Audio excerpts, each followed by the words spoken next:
Welcome to Free the Mind, Free the People, a podcast where we come together to empower each other through knowledge and discuss the issues that shape our everyday lives.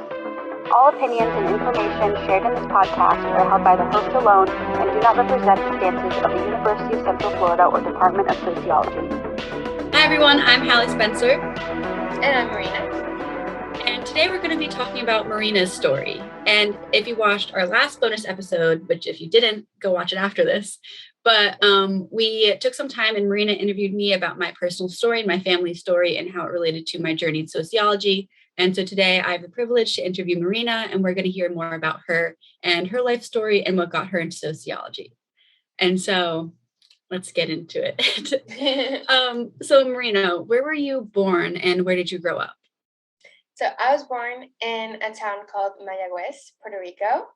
And that's like in the west coast of Puerto Rico. So if you like surfing, you might have heard of it and have gone there. But yes, I was born and raised there until I was 12 years old. And I'm still very connected to my culture and the memories that I have from there. So you mentioned you were there until you were 12 years old. What do you remember about being in Puerto Rico? So I definitely didn't have a broader sense of the culture. I mean, I was a child, but I do know, I remember mainly like the traditions. So like Christmas, Three Kings Day, all those things that we did. And just being a student, going to school there and going to church there. So yeah, I remember living a more comfortable life than other students around me, than other kids around me. And that's because my dad, for years, he worked as a supervisor for a pharmaceutical company. And so we were pretty middle class until about 2008. Okay, so I don't know if a lot of people know this, but Puerto Rico is a territory of America, but it doesn't have statehood. And I think that there's some interesting stuff going on there. In your experience, did you understand the relationship of Puerto Rico to America when you were living there?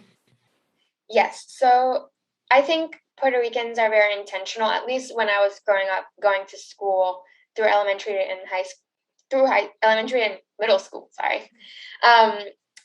they're very intentional about teaching us our story and our history as Puerto Ricans and our roots, what's not been erased. And so I do remember learning about primarily the U.S. invasion of Puerto Rico in 1898 and how all of that affected our culture and, our culture as Puerto Ricans. So I have always understood it, even though I definitely don't know a lot about politics. I'm not a politics expert when it comes to Puerto Rico. I do remember knowing that the relationship was unequal. It was always established that, the U.S. invaded Puerto Rico and Puerto Rico is now reliant on the U.S. for a lot of things. So that was the main thing that I knew.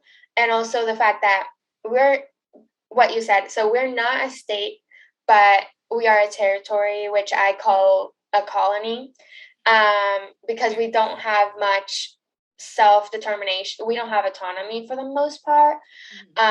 We live in like this in-between area where we are American citizens, but we're not considered full Americans, and we are told that we're dependent on the U.S., but we're kept dependent on the U.S., and then we're also neglected because we're not seen as full Americans. So there's this whole there's like a gap between Americans in the mainland and then Puerto Ricans on the island. And so the relationship is mostly, just a colonial relationship where Puerto Rico doesn't have much freedom. But it also has to depend on the U.S. because it's been so decimated over the years. So Right. And do you think there is a reason why the U.S. doesn't want to make Puerto Rico a state? Like, do you think that there's something going on more than just I don't know. What do you think is going on there? Yes. So again, for anybody watching from Puerto Rico and just anybody in general, I don't know the politics as well as I should. But what I do understand is that Puerto Rico serves as a place for production and imports, exports, all the things. It's sort of like a tool. It's like a trade, like a tool for trade in the US. So I think that the US mainly just wants to keep it because it is a resource that is readily available to them because they control it at the federal level. They also can't vote for the president. They cannot vote in the presidential elections because they don't have representation in Congress, but they can vote for the primaries, but they can't vote for the president. So yeah, they want to keep Puerto Rico as sort of like a resource and not so much as something that they are actually actively taking care of at all. Right. It seems like they care more about the production of what's going on there than the people that are helping produce that stuff in Puerto Rico. It seems like kind of like I don't know, I also don't know much about Puerto Rico, obviously, but it seems like kind of exploitative relationship going on, which is complicated. And I didn't realize that you guys couldn't vote and like for president. For some reason, I just assumed you could. I don't know why. Like, that's fascinating to me. Lots of Americans on the mainland think that. I mean, many of them also don't know that we are a territory. I've been asked if I am undocumented before and stuff like that. So yeah, there's a lot of, again, there's a gap. And I think it's a very intentional gap, but we couldn't get into this in this episode. But it's definitely a very intentional gap between the Americans on the mainland and the Puerto Ricans. And yeah, it's a very frustrating, unequal relationship. So why did you move from Puerto Rico to Florida in the first place? Yes. So in 2008, the recession happened. And we all know the housing market crashed and a bunch of other things happened. And Puerto Rico, the unemployment rate there went through the roof. And so my dad was laid off. The company that he was working with shut down. And so until 2012, which is when we moved over here, my dad was working for contractors. And he worked for the Power Authority for a bit and a bunch of other jobs that I can't remember at this point. But it was just a very unstable life. And so to get here, before I tell the full story, the reason why we ended up in Melbourne, Florida, which is where we moved to, it was because, so my uncle, he actually passed away here of cancer, he was visiting here, some people that he knew, some friends that he had. And so after all of that happened, over the years, we kept those connections and those relationships with those friends. And then when my dad was really struggling, they offered to just give him a place for a bit so that he could try and find a job here. And then, so my dad was here for a bit, for some months. And then my younger sister, me and my mom came over. And that's how we moved over here. A quick note, Marina and I have both lived in Melbourne, Florida. We lived there at the same time, without knowing that we both lived there at the same time. We met at UCF. And it's I have to say, Melbourne's a very interesting place to live. It's a very conservative place. So I can't imagine what it was like going from Puerto Rico to Melbourne as the first place you lived here. So that is very fascinating, just knowing the culture of Melbourne. Yes. We'll definitely talk more about that soon. Yeah. So speaking of that transition, basically, what was that transition like for you? And were there any big differences that you noticed, or were they did you notice things immediately that were different, or is it more over time that you started realizing differences existed? Yes. So the change was drastic immediately. Like I said, we were living a pretty comfortable life in Puerto Rico. My dad owned his own house. We had a lot of things that we had to eventually sell to be able to have enough money to move over to the US. And so we went from that to living, my dad eventually bought a trailer, which I think cost like $1,000. And we lived there for the first year that I was in 8th grade. And so we went into a new country, new language, new people, new school. I was in 8th grade, which is a tough year for most people, I think. And so, yeah, so that was just going. I didn't know English, by the way. The language wasn't too much of a barrier because, fun fact, in Puerto Rico, it is required for you they teach English in schools from elementary all the way through high school. So I could read it and understand it, but I wasn't a fluent speaker. So I eventually had to adapt to that.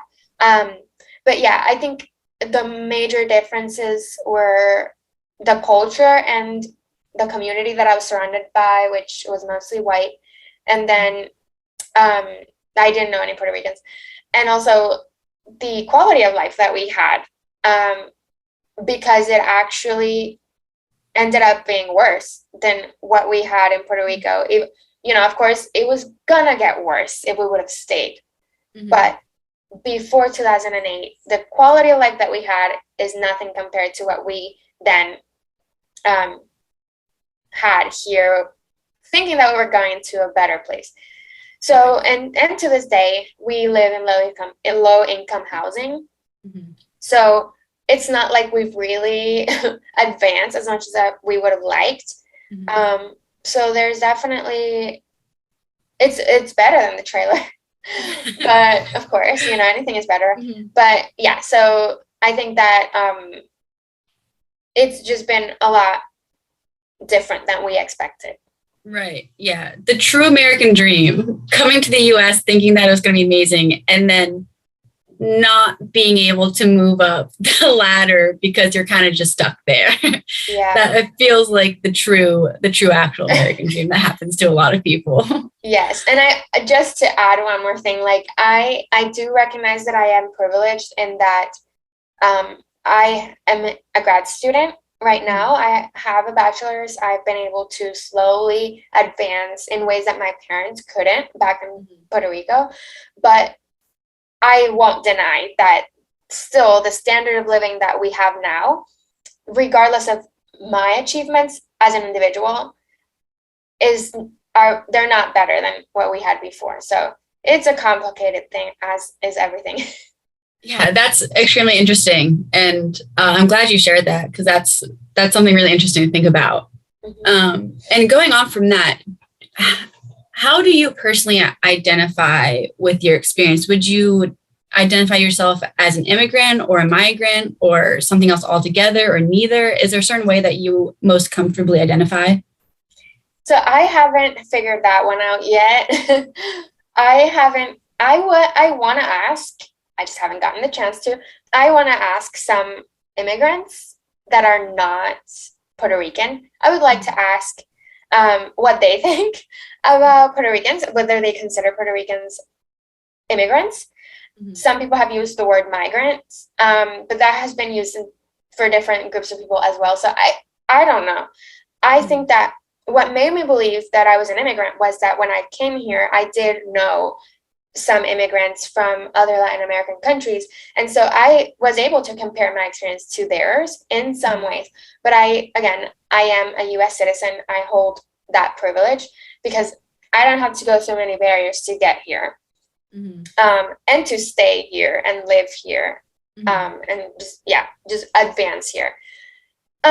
So I don't know. I feel like I have similarities with immigrants, but I don't know if that's the term that I should use, because I do respect the specific context, the specific experiences of non-US citizens who have moved here.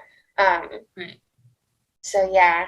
Yeah, that's very interesting and very nuanced. That's a very nuanced situation to find yourself in, because like the experiences of others doesn't diminish your experience either, but also like you need to be able to respect like what other people have gone through as well. So it must be like a very tough thing to have to like kind of go through and like think about what you truly want to identify with. It's like going back to the whole like being a Puerto Rican, but also not being American, but also being an American citizen, but also Right. yeah. It's not simple. No. So, as an immigrant or migrant from Puerto Rico, however you identify, what was it like being in school during that whole transition? So school was mostly a blur for me because I was just trying to adapt. I was just trying to blend in, to be like the white people around me, to not be noticed. And I did become fluent in English in a matter of months because I already knew English. And but I do recognize that because I was trying so hard to fit in, I lost a lot of friendships with other Latin American people that I had, and they viewed me as somewhat of like a traitor, or like just stuck up because I just wanted to be with the white people. And I do not blame them. I regret that a lot because I feel like I could have found much more community than I did if I would have tried um, to just learn more about their cultures. But again, going back to living Puerto Rico, growing up there, my experience is not the universal Puerto Rican experience. So I'm not speaking for other Puerto Ricans, but for me and the kind of people that I was surrounded by, there was this idea that the US is this country that protects us. They protect us, they are superior, they're the best. So if you go and live, you move to the US, then that's even better. Like you're at a better place. And also, if you get to be like them, if you behave and speak like them, then you're better off. So that was the thing. Like I just had an inner conflict, just trying to be, because I thought that the closest I was to the Americans, the better I was. And that's an awful ideology, but again, it was imposed on a lot of us Puerto Ricans. So also, there is a side of the argument that, most of the people that I was surrounded by were white. So I also felt the pressure of just having more access to white people. All my friendships were with white women for the most part. And, but I also didn't have stable friendships. So they just kind of trickled in and out. And I was never really like able to find true people that I truly clicked with. Because again, I didn't know a lot of Puerto Ricans in the Melbourne area. But I was still very connected to my culture. So, Yeah. Yes, that's it. I feel like going to a new school, even when you're just like moving states from like within America, it's already extremely difficult. And I can't imagine all of the added layers of difficulty from you coming from a different country and then having to like basically like forced to assimilate, whether you wanted to or not, being like scared into assimilating. And that must have made it even more complicated than I think and I could have even imagined. Like that sounds so hard to do. Yeah. But it sounds like maybe school wasn't where you really found your roots. But was there a certain place or at any point did you feel like you truly found your roots or community in the US? So not really is the short answer. So when I moved here, again, I don't consider that I found community because I was never able to be Puerto Rican without either being made fun of or with, being accepted. So I struggled at school because I was welcomed, of course. I was welcomed by people and everybody was friendly, but still that came with derogatory comments and jokes about my accent and my culture, all those things. And then, so in high school, I actually felt pretty invisible to people. I don't know why it changed from middle school to high school. Probably it might have been like my own perception.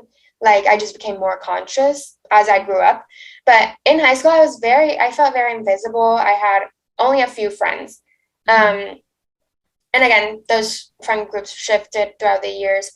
And so, yeah, the other place that I thought I would find community in, and I didn't, was at the church that I attended for 8 years. And a lot of the things that happened there that made me feel like an outcast was jokes about Puerto Rico and Puerto Ricans, and things like, oh, do you guys even have TVs over there? Do you guys even have cars? Whoa, I didn't know. Oh my God. Yeah. And then also there were jokes about how it took a bit for me to respond because I knew English, but I still had to like translate in my brain. I wasn't as fluent as I am now. And so there were jokes about how I took so long to respond and that I just stared at people blankly and stuff, which that wasn't necessarily true. I think they were exaggerating. Right. But yeah, it was me and my identity were the butt of the joke. So wow. Yeah. That's an awful thing to have to listen to all the time. So how did you end up in the church, and what was your experience like first going there and trying to find your community there? So growing up, and I mean, I was already a teen, but yeah, growing up in the church. Well, first, my parents actually looked for a Hispanic church, for a Spanish-speaking church for us to go to, and that's where we thought that we would be for the rest of the time that we would live here. But as soon as we entered that church, the young people, the children, were told to go to the English-speaking church. So, and just from our context, in Florida and like in the South, where there's just a high immigrant population, or like Hispanics, Latin American people, they tend to have an English-speaking church and then a Spanish-speaking church to have for both people. And so my parents started going to that one, and we were told to go to the English-speaking church because we had to speak English because we were in America. Right. And so I'm not gonna lie, going back to the whole ideology about it's basically American exceptionalism. Keyword. It's like a what is it? Like a vocab word. Right. Yeah. Highlight that word in your textbook. Maybe we'll talk about it later. But yeah, basically the belief that America is superior, or that everything in America is better. And I bought into that, so I wasn't complaining. I was like, oh sure, I'll go and be like the Americans. I want to be with them anyway because it's better than being here with the Hispanics. And so, yes, I wasn't forced, but I was strongly encouraged to go to that church if I wanted to blend in, which is what I wanted to do anyway. So that's how I ended up in a predominantly white church. Interesting. And so what was it like being in a predominantly white church? Like, did you notice that there were inequalities between like the predominantly Hispanic church versus the predominantly white church? Yes, I think there were inequalities between and within each other. So between the churches, the Hispanic people, the Latinx people, they didn't have much connections to the American people in the English-speaking church. So, and again, I'm using these terms because this is what they use the terms. The Hispanics called the predominantly white church the Americans, and then the Americans called them the Hispanics. So I'm using their terms. Yeah. So, but there was a gap between them. There wasn't very much socialization between either church. It was kind of like a separate, we have they call it the Hispanic ministry. So we have that ministry for the people that need it, the people that speak Spanish, and then there's the other one. So, and then within each other, the Hispanic church, especially my parents and just people that were not of the ethnic majority there, which were Cubans, those other immigrants they always felt a bit more marginalized because there was a culture established and there were some beliefs established. Those Cubans in that church specifically had an easier time adapting to American culture and beliefs. So that was not as easy for other immigrants in the church. So that's the inequality that's going on there. And then in the predominantly white church, people of color were marginalized as well. They were part of the church, but there was not that close relationship, and that there was not a very inclusive culture in that church either. So, yeah. Yeah, that's really interesting that it was not only but between, but within what was going on there. Yes. So like looking back at your time in the church, do you feel like overall it was a positive experience, or how do you look back on your time there? Because I know you spent a lot, you said 8 years, and that's a long time to be giving yourself to a community. So what do you think about when you look back at your time there? Yes, so it was a pretty long time. And the experience that I had in church, and I think people that have been in churches before and have left will relate to this, but my experience was positive. Sometimes I was involved, very involved. I was part of the choir. I was part of like the people that did the what we call the drama, the drama minister or whatever, theater. Yeah. And then I was part of the youth band. I sang. I did a bunch of things. I had leadership. Like I was a leader, and I'll get into that later. But I was a leader in the youth ministry. So I was very involved, and I enjoyed everything that I ever did there. So that was that. But then as I grew older, I became more aware of the issues there, and most of the things stem from the fact that their beliefs don't match who I am as a person, and I'll explain more. But I am a woman of color, and I am very passionate. I like to take initiative and think outside the box. I do not like feeling controlled, or like that my words or thoughts or actions are being manipulated by anybody.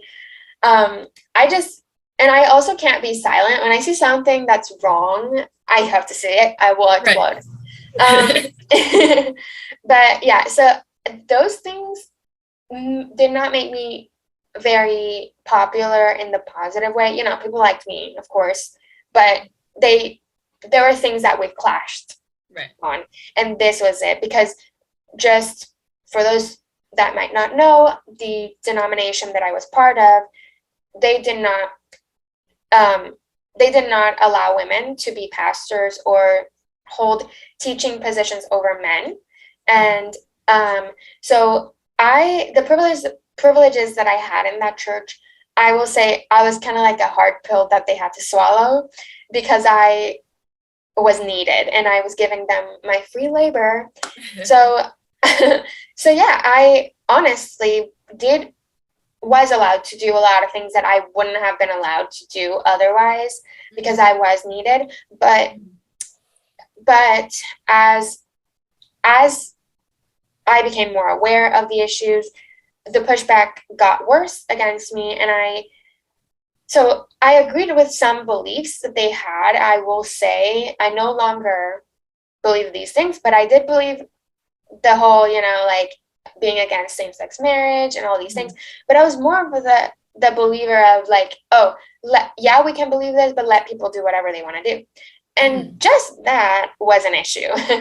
So then when I grew up and started to become more involved in these issues, and I saw that these issues are not like LGBTQ rights, racial justice, immigrant rights, gender equality, those are not part of their agenda. So I had to walk away eventually. And I was actually, at that point, I was told that it was better, that they were better off if I walked away, that it was the better option for all of us. So. Wow.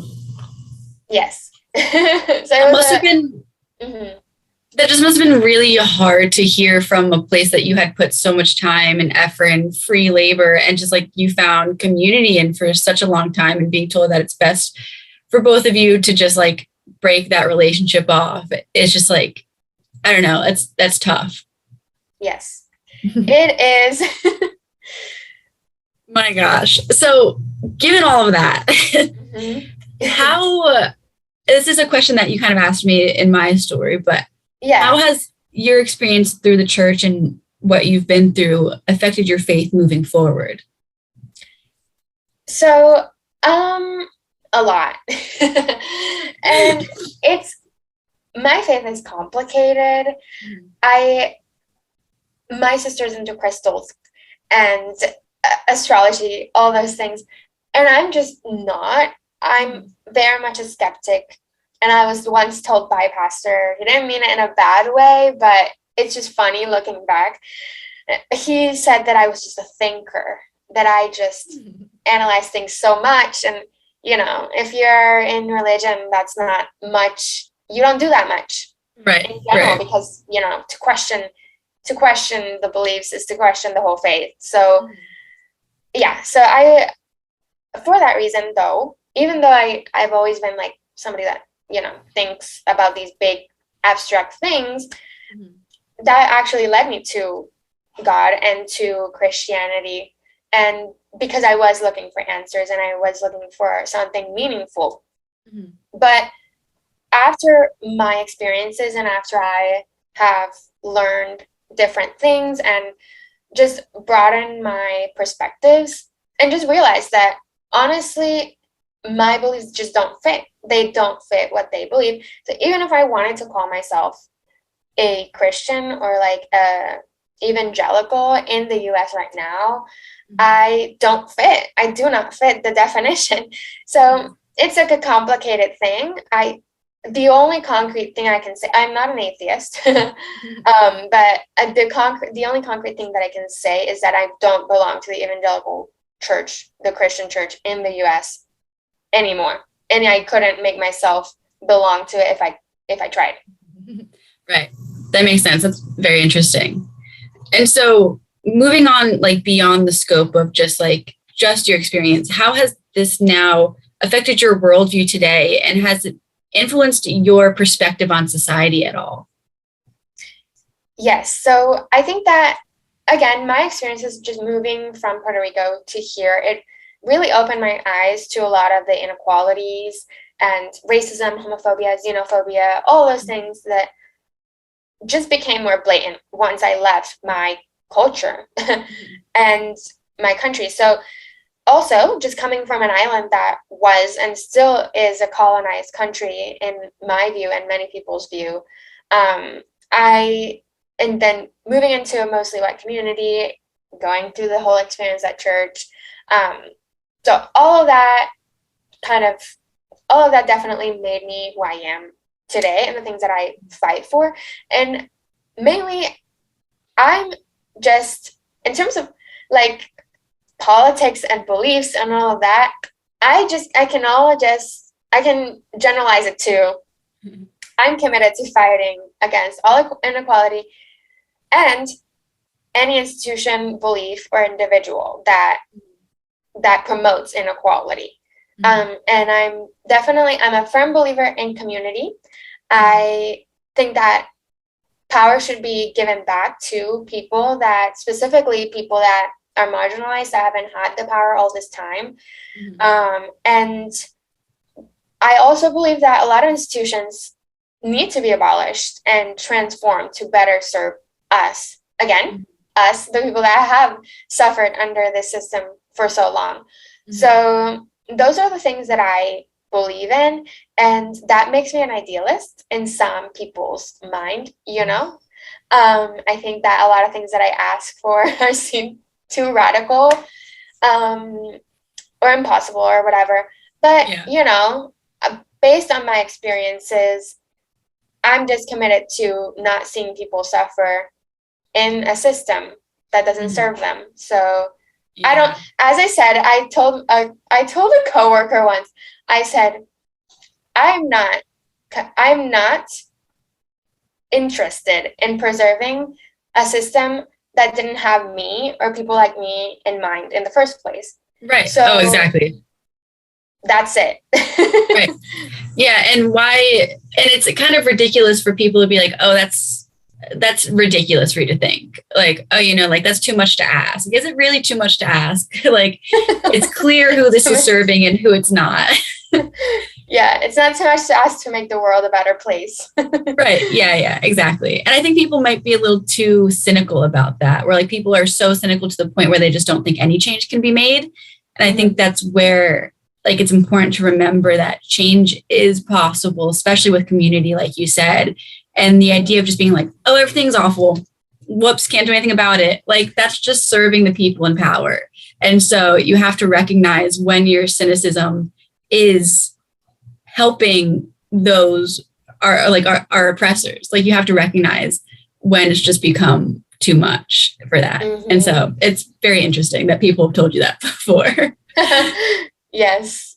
So going off of that, how has this whole experience, you kind of talked about this, but how has this whole experience shaped you being in sociology and also within a university and academia in general? So in terms of sociology specifically, I think that my experiences have led me to find comfort and validation in sociology because it really helped me just understand the world that we live in and why things are the way that they are and why my experiences, it validated my experiences. You know, what I've always been told, like, oh, well, you know, yeah, that's just your experience. Like in sociology, I've learned about how things actually work. So there's that. In terms of school, like university, I was surrounded by a very diverse group of people in undergrad. But then once I moved to graduate school, to the graduate level, and I have told this to faculty, they know that I said this, so it's okay. But I have expressed like some concern about the fact that there's a lack of diversity, and I'm one of the few people, if not the only Puerto Rican from the island, in our program, in our cohort. So also this has led to some, what I call some tone deaf and offensive comments and attitudes from white people in our program, white students, because there is a lack of diversity. And so I think that that sort of thing, I choose to be an optimist about it.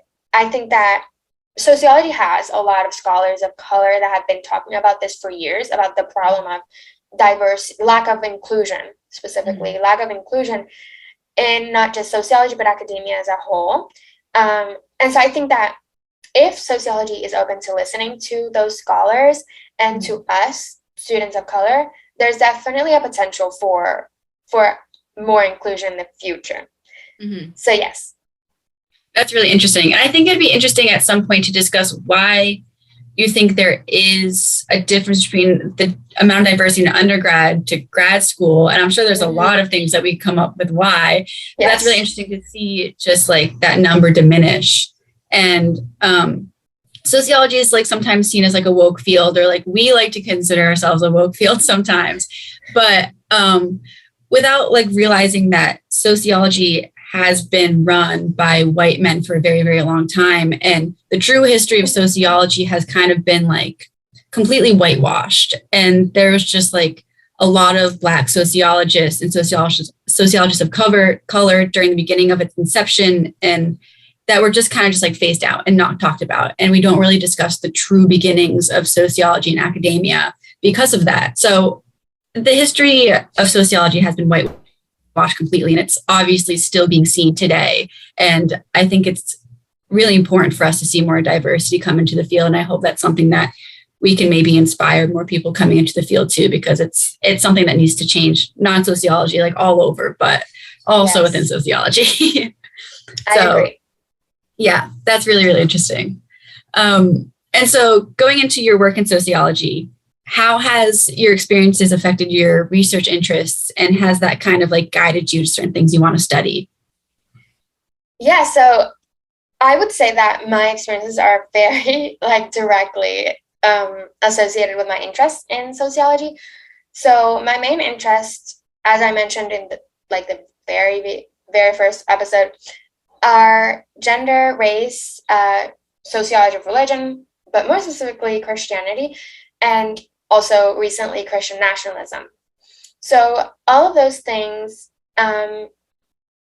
obviously, they connect to my experience as a woman of color in a predominantly white church, and also living here through 2016 to 2021, where the political climate changed completely, and a lot of the sentiments that were there already just came to the surface, and a lot of people were just saying, hurting and attacking people of color in a bold way.